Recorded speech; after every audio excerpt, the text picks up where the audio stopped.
Hi everyone, it's Lynnea, and today I have a video for the Kindred Stamps December release, and I'm using the Crazy About You stamp set. There are two little images, the little funny man and his girlfriend, and some coordinating sentiments. So I've stamped out my images onto 110-pound cardstock using some Copic-friendly ink so I can do some coloring with alcohol markers. And you saw me give you a quick look at all the markers I'm going to be coloring with today.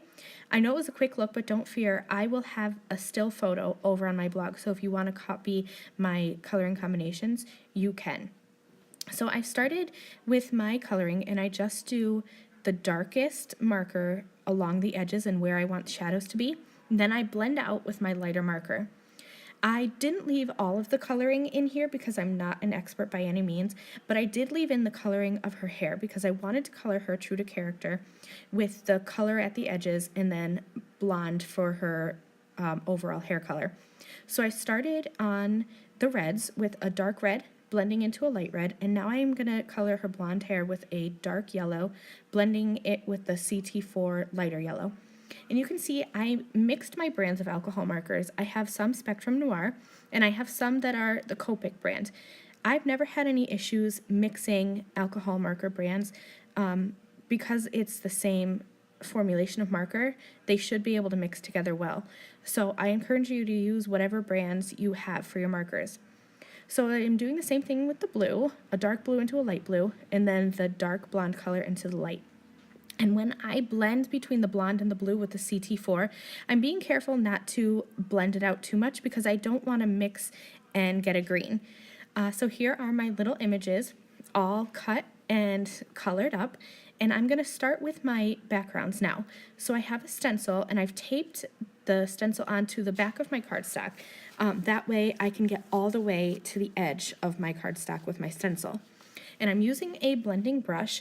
I've been reaching for these more often than I've been reaching for my blending foam, the traditional Tim Holtz ones, just because they're better for soft blends, and I'm finding that I can blend together colors easier without getting harsh marks on my paper. So I started in the center of my stencil with some Lucky Clover, and I'm blending out into Twisted Citron. And then I'm flicking on some water, leaving the stencil in place though, because I only want those water flicks to be where the inking is. And then I'm just going to pick up the extra water with my brush, or with my towel rather. And you can see that that leaves me with some cool Distress Oxide effects. So I am doing the same process again, except I wanted half of this cardstock panel to be half red and half blue. So for my reds, I'm using Fired Brick and Candied Apple. And for my blues, I used Salty Ocean and Tumbled Glass. And all I did was just tape across the middle of my stencil so that I could get a half and half effect here. And that's really it for these cards. They are clean and simple, but it's so my style, and I love the Distress Oxide backgrounds there. And all I'm doing now is I trimmed out my sentiments. I'm going to use a T-square ruler to make sure that they're straight. This is one of my big pet peeves. I like to make sure my sentiments are straight, so I'll take my time before really pressing that down. And then I'm just going to add my images. Everything is popped up with foam squares. You can see I use foam everywhere. I don't leave any gaps so that when they go through the mail, they're safe. And that's it. Those are my two cards. Be sure to head over to my blog for some still photos. See you next time. Bye.